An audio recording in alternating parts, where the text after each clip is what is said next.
একদম ছোট্ট ছোট্ট করে চারকোনা করে কেটে নিচ্ছি। আর আমার রান্নাঘরে সবাইকে স্বাগত। আজকে আমি মাটির উনুনের মধ্যে একদম ঘরোয়াভাবে করব পনির বাটার মশলা। চলুন রান্নাটা শুরু করি। এই যে আমি এখানে পেঁয়াজ আর টমেটোগুলোকে কেটে নিচ্ছি। এই যে এখানে আমি পনির নিয়ে নিয়েছি, পনিরগুলোকে এবার আমি কেটে নিচ্ছি।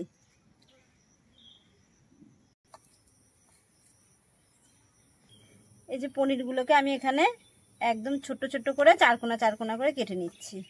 আর পনিরগুলো কিন্তু একদম টাটকা পনির। এই যে আমি আগুন জ্বালিয়ে দিয়েছি, এবার কড়াইটা বসিয়ে দেবো। এই যে কড়াই গরম হয়ে গেছে, কড়াইতে আমি অল্প একটু সাদা তেল দিয়ে দিচ্ছি। প্রথমে তেলটা গরম হয়ে গেছে, এবার আমি দিয়ে দিচ্ছি এলাচ। এই যে এবার কুচি রেখেছিলাম সেই পেঁয়াজটা দিয়ে দিলাম। পেঁয়াজটাকে একটু হালকা ভেজে নেব। পেঁয়াজ হালকা ভাজা হয়ে গেছে, এবার আমি কাজু বাদামগুলো দিয়ে দিচ্ছি। পেঁয়াজ আর কাজু বাদাম অল্প ভাজা হয়ে গেছে, এবার আমি টমেটোটা ভেজে নেব এটার সাথে দিয়ে।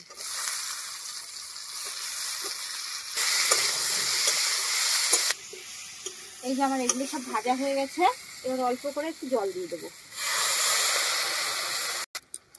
এই যে এটার মধ্যে আমি এবার একটু অল্প করে লঙ্কার গুঁড়ো দিয়ে দেবো। এই যে দেখুন মশলাগুলো আমার সব সেদ্ধ হয়ে গেছে, এবার নামিয়ে ফেলছি। এই মশলাগুলো এবার এই ভাজা জিনিসগুলো আমি এই মিক্সচার মেশিনের বাটির মধ্যে নিয়ে নিলাম। আজকে মিক্সচারেই বেটে নেব। যে কড়াই গরম হয়ে গেছে, আমি অল্প করে আবার সাদা তেল দিয়ে দিচ্ছি। এই যে তেলটা গরম হয়ে গেছে, এবার বাটার দিয়ে দিচ্ছি।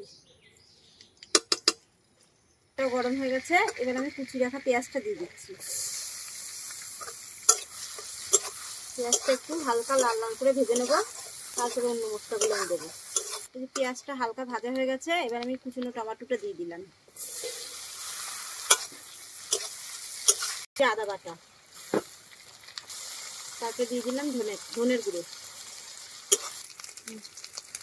এই যে পরিমাণ মতন হলুদ দিয়ে দিলাম, নুন দিয়ে দিলাম স্বাদ মতন, হওয়ার জন্য আর কালার হওয়ার জন্য দিয়ে দিলাম লঙ্কার গুঁড়ো।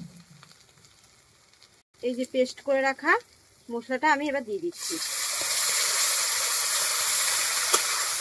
অল্প করে জল দিয়ে দিলাম আমি। এবার যে মশলাটা করে রেখেছি কড়াইতে আছে, সেটা 10 মিনিটের জন্য ফুটতে থাকুক। এই যে ঝোলটা ভালো করে ফুটে গেছে, এবার আমি দেখুন চিনি দিয়ে দিচ্ছি।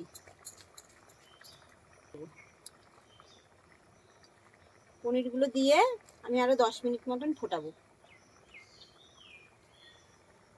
তরকারিটা একদম পুরো রেডি হয়ে গেছে, এবার আমি নামিয়ে ফেলছি।